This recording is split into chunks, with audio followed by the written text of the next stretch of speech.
I cannot stress to you enough how good green tea tastes coming out of a tin can. You know, I don't know about that. I mean, I really like freshly brewed green tea. I don't know if I'd like it out of an aluminum can. I think it might actually be a tin can. The cans that I get from this Japanese store are very sturdy. I don't think they're aluminum. I doubt it. I mean, tin is not conducive to good flavor. Aluminum, at least, is inert. You might be right. It probably says somewhere on here. It's probably just thicker aluminum. They probably just use higher quality can material. How can they afford to do that? Well, you see, they have less bullshit in their economy. As much as I hate to say it, When you think about it, when you really think about it, terrifying. yeah. Well, I mean, it's the Japanese economy is a weird thing. Negative interest rates.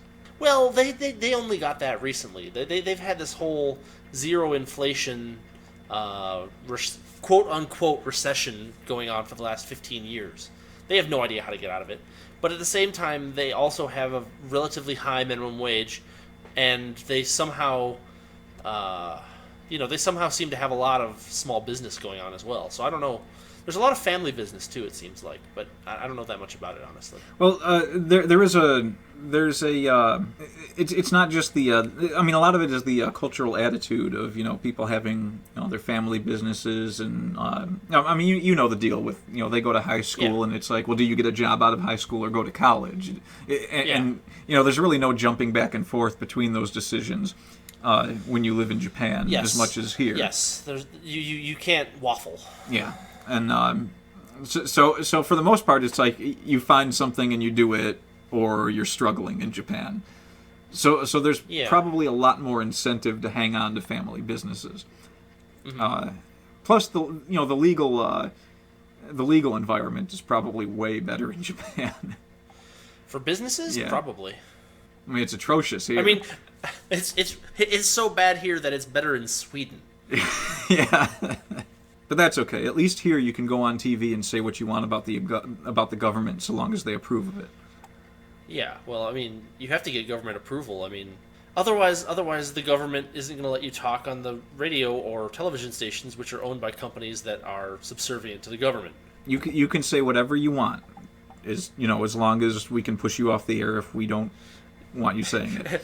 You can say whatever you want as long as it's okay. What? I had to mull that one over for a bit. Yeah, well, you haven't mulled it over enough. 3rd-degree felony. Huh? Let's see. Is there anything about the California situation that doesn't suck? Well, I mean... Is the weather still nice there, or did they find a way to regulate that, yes, the weather is still too? incredibly nice there. Maybe they could just subsidize McDonald's workers with a carbon tax or something. Do you like how people just throw things around like that? Like oh, we can pay for that by changing the way that people do their taxes and skimming a bit off of here, and like that whole Bernie Sanders thing. Did you ever read the breakdown of how he planned on paying for everything? No, but it's always the same shit with these people. It's always, well, we own everything, so we'll just change what we allow you to have. And they never even. Like, anyone that reads this and is like, oh, yay, this sounds perfect, this is going to work. It's like, nobody that says that ever thinks for a moment, well, isn't that going to change something that might make it not possible for us to get this much money out of it? And it's like the numbers were ridiculous. Like, they were going to save $1 trillion somewhere. It's like they weren't spending $1 trillion there.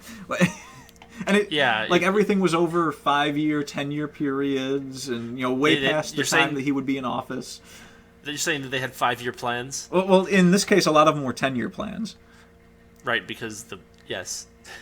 It doesn't matter. I mean, if whoever...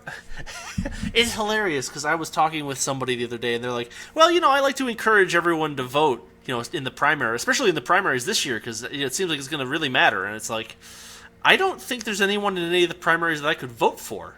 Well, there's certainly no one I'm voting for. I'm definitely. I mean, like, there's just like, I kind of sat back and thought, well, does the Libertarian Party do primaries? I'm not sure if they do. and then he was like, the two parties, and I'm like, oh right. Could have just said the party. I would have understood. Something 3x5 card. Something Tom Woods. There's I mean, who is even part of the? It's like the capital L Libertarian Party. It's like. Even the thing is that I was like, well, I might vote for some of those for a libertarian, but most of the libertarians in the Libertarian Party aren't libertarian. Yeah, like Gary Johnson is. I mean, he's. I don't know what part of him is supposed to come off as libertarian, but. He's. I saw him talk. He's pretty libertarian, but he's not. I mean, he's definitely a politician as well. Yeah. Okay. But I mean, like, in 2008, the Libertarians nominated who? Bob Barr? I mean, he's not really what I think of when I think of Libertarian. Not that he's a bad guy, necessarily, but he's not... I don't see any leadership, necessarily. I don't know. Okay, I dug up the... I dug up the Bernie Sanders proposals. Okay, lay it on me. Okay, so I think the first one was actually my favorite, but much as I like to save the best for last, let's just go down the list. Okay. So, now there's this big smiling cartoon. Wait, hold on a second. How many points are there in it? It better not be 23. No, 9. It's a 9-point plan. Okay, thank goodness. One for each grand. I was just wondering, like, what if his entire campaign was like this, like, horrifying, subtle, like, plug for the Communist Manifesto? Didn't that have 23 points or something like that? Oh, no. Or was that the Nazi Party plan? It's not a horrifying, subtle plan. It's not subtle at all, really. All right, let's go. All right, so the first plan, the Rebuild America Act. I mean, there's no explanation of what that means. With spoons, because shovels are too expensive. So the cost is $1 trillion over 10 years. And the funding for this is going to come from... Now, you're not drinking anything, are you? I'm not. Okay. Taxing corporate offshore income. Wait. How? Your guess is as good as mine. It's like we're gonna tax all those. It's like, oh God, it's just so weird to hear someone say. It's like, oh, we'll tax all those corporations that are overseas. It's like, they're overseas. What do you mean? Like, are we going to send paratroopers into their banks in other countries and be like, give us the money? Well, it's not just that. It's like if they try to play it off in a. I mean, let's. Well, let me be more charitable to it. He's just going to kick corporations out that don't centralize themselves in the U.S. effectively. That's what's going to happen. In part, I mean. But that sounds a lot like what Trump is doing or wants to do. Well, okay, so. You have an idiot and a socialist, but I repeat myself. Well, like I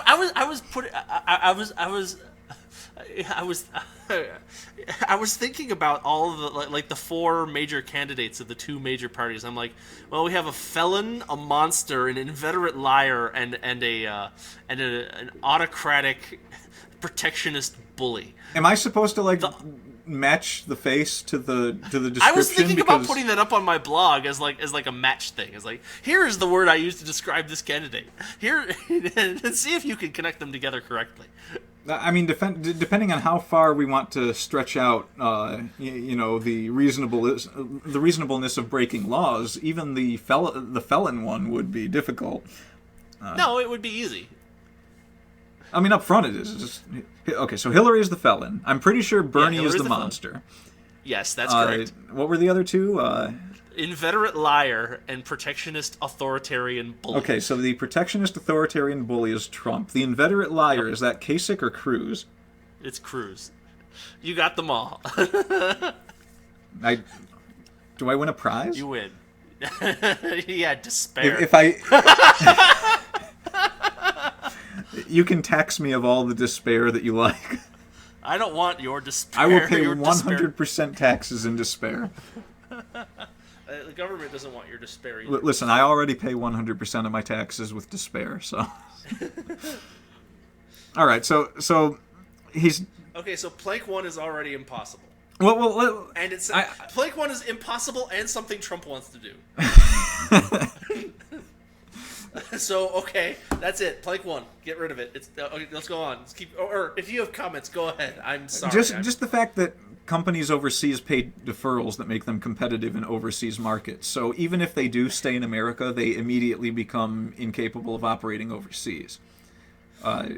If you tax them the amount that they would have to pay over here, then you're okay. So let's say you're paying 15% in taxes in Bangladesh, and let's say your taxes here would be 30%. So what you do when you pay taxes for that as an American company is you have a deferral where it's deducting that 15% you already paid. So you really only have to pay 15% of what you earn over there back here. You end up paying 15% to Bangladesh and 15% to the U.S. Yeah. So the minute that they try to collect that full amount that you would be paying if you were just based in America from the overseas portions of companies, they can't compete anymore. So I mean, it's basically a protectionist policy if you look at it that way. Yeah, it's exactly a protectionist. You're policy. either forcing them to leave America or you're forcing them to stay in America and not operate anywhere else. So yes, it's the same thing Trump wants to do. It's protectionism. It's the same thing, only from a slightly different tack. Trump would probably do tariffs and he's already said he's going to do tariffs and bad things. Okay, so that's plank one. We've got plank one. We've pretty much hammered it down. What's plank two? Did we get to walk them at the end? Please. Well, I mean, we might. Yeah.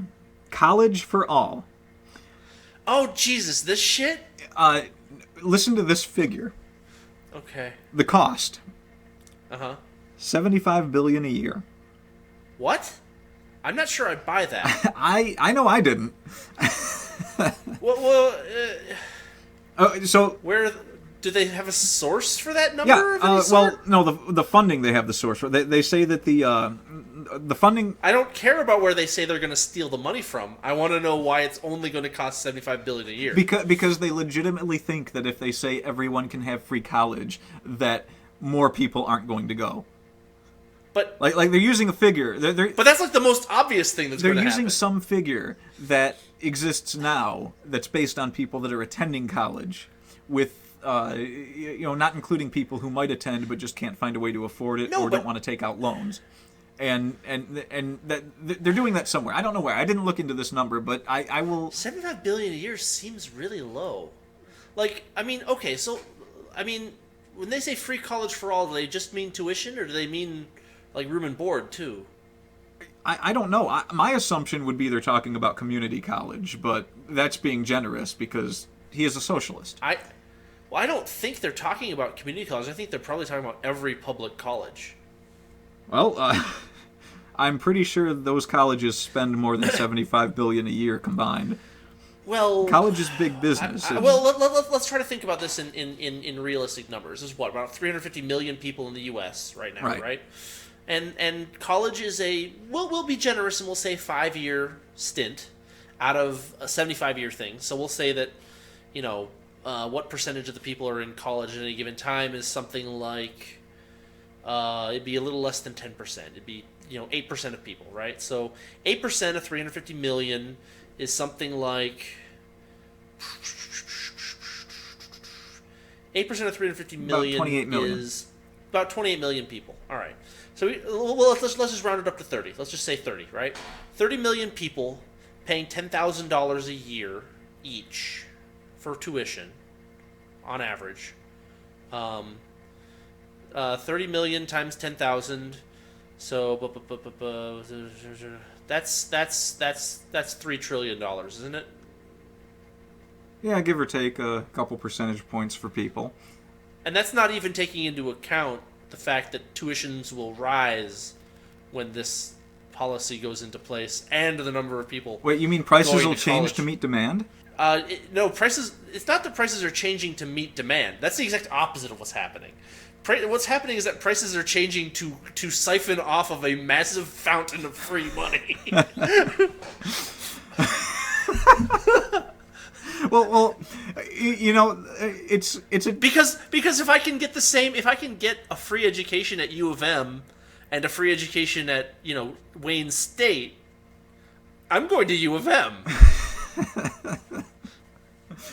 Well, the worst. Actually, the irony there is that if you're a good student, you can get a free education at Wayne State already, or at least you could when I was going to college. I actually got that scholarship and turned it down to spend money at U of M, which is probably a bad idea, but it's hard to tell in retrospect. Yeah, I mean, you're a physicist now, so it's. Yeah, I'm a physicist now, which is good. So that's nice. I would probably not quite have had quite as many really good professors to work for if I had gone to Wayne State, but I might also not be $1,000 in debt. Well, I mean, there's a noticeable difference depending on what college you go to. I went to Eastern, and let me tell you something. It's a huge changeover from U of M. Yeah. Although it's location dependent. So like the U of M in Dearborn is not nearly the facility that U of M Ann Arbor is. It's right. No. I mean, it basically is like Eastern. Yeah. But yeah, I think that they just have some kind of strange view that they'll just pour this money into it, and so that'll pay for the classroom. Oh no, I'm sorry. It's 300 billion, not 3 trillion. I think. Actually, wait. It says it right here. Yeah, they said about 300 billion a year. Yep. Wow. Wait, how does 300 billion a year come out to? Didn't they say 70-something billion a year? Well, no. The 300 billion a year that they think they're going to get is the Wall Street speculation tax. But they think they're going to get $300 billion a year as revenue out of the Wall Street speculation tax. Well, they might for the first 15 or 20 minutes. Yeah. What? It's so. Oh, do they define speculation anywhere? No. It just says Wall Street speculation. It's the source for that is Political Economy Research Institute, University of Massachusetts Amherst, and that came from something in let's see, March 2nd of 2012.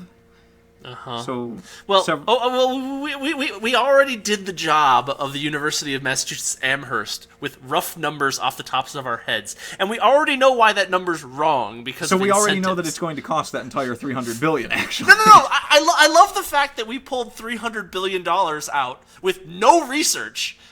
Someone at the University of Massachusetts Amherst got paid a lot of money to come up with that fucking number. But that's and we did it in like 5 minutes. With no research. I said, 350 million people, 8% of the population, $10,000 a year. You even missed a zero, but we came back around to it. No, we didn't miss the zero. I just didn't multiply 10,000 by 30 million properly. Yeah, and that's all it was. It was that I didn't want to open up calculator on my Windows machine here.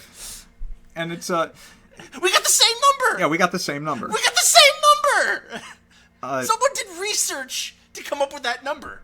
So I mean, so we can kind of guess that they probably went through the same. You and I together are smarter than the entire faculty of the University of Massachusetts. Well, I never doubted that. I don't know if you did, but I never doubted that. I wasn't sure of it until now. I have a much bigger ego than you, I think.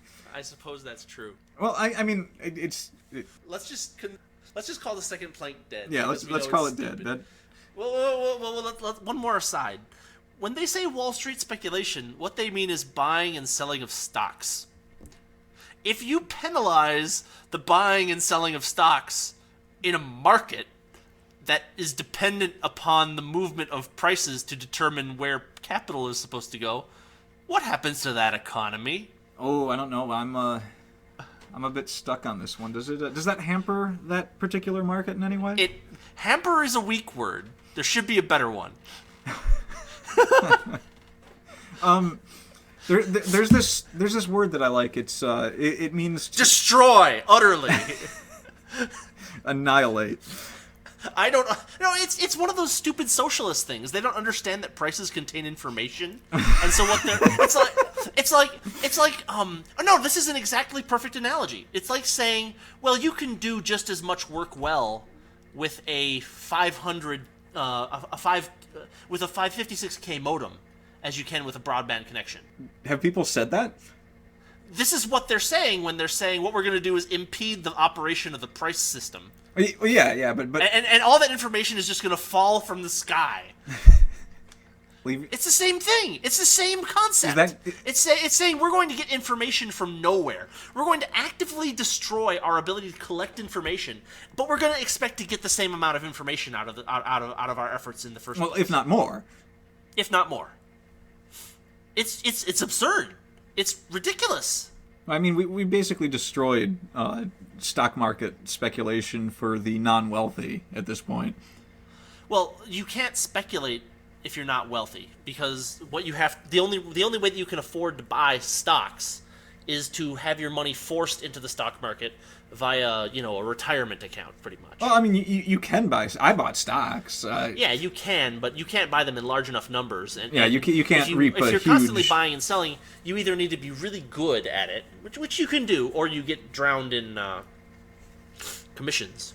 And frankly, it's impossible. I mean, everything changes so much just due to government whimsy at this point that it's impossible to make any realistic predictions. Well, that's the thing, is that the people that are making the predictions in the stock market now, how many of them? I mean, well, they're the people that want to make these laws. Well, no, it's not just that. Where are they getting where do they get their information? Well, what do they do? What do investors do? What are the important things they do? Well, one of the big important things that they do is they look at everything that the government says and everything that the Federal Reserve says. And that's the reason for that, is that those have huge effects on the market, when in fact they should have almost no effect on the market. Try telling that to the layman, though.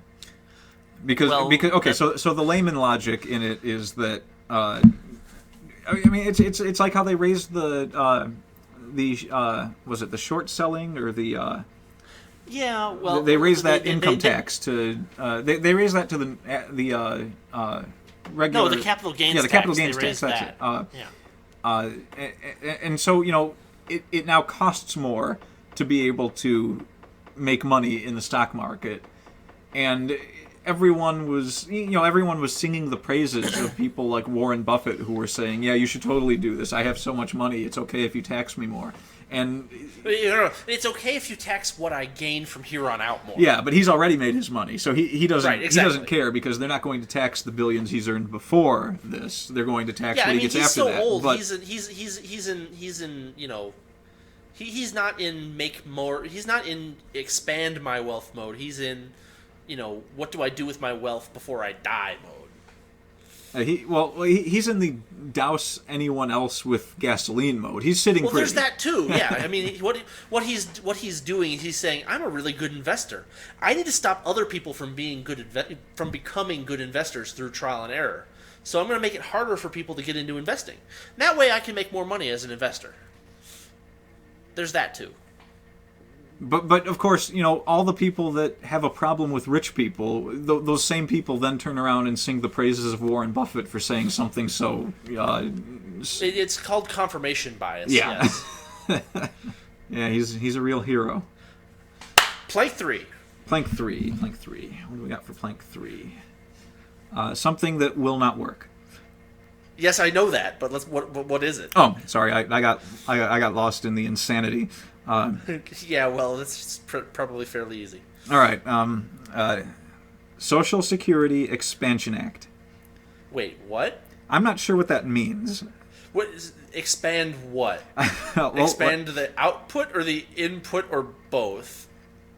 It just says Social Security expand. We could go to his website and look it up, but we could probably figure this out if we look out. If we try to figure out. I'm not gonna go to Bernie Sanders' website. Yeah, I don't want that in my search history. Yeah, I don't want. Okay, that. so I don't want the NSA to know that I went to Bernie Sanders' website.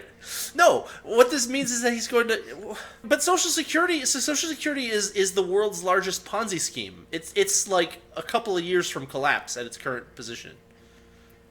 That may be. I don't have a follow-up.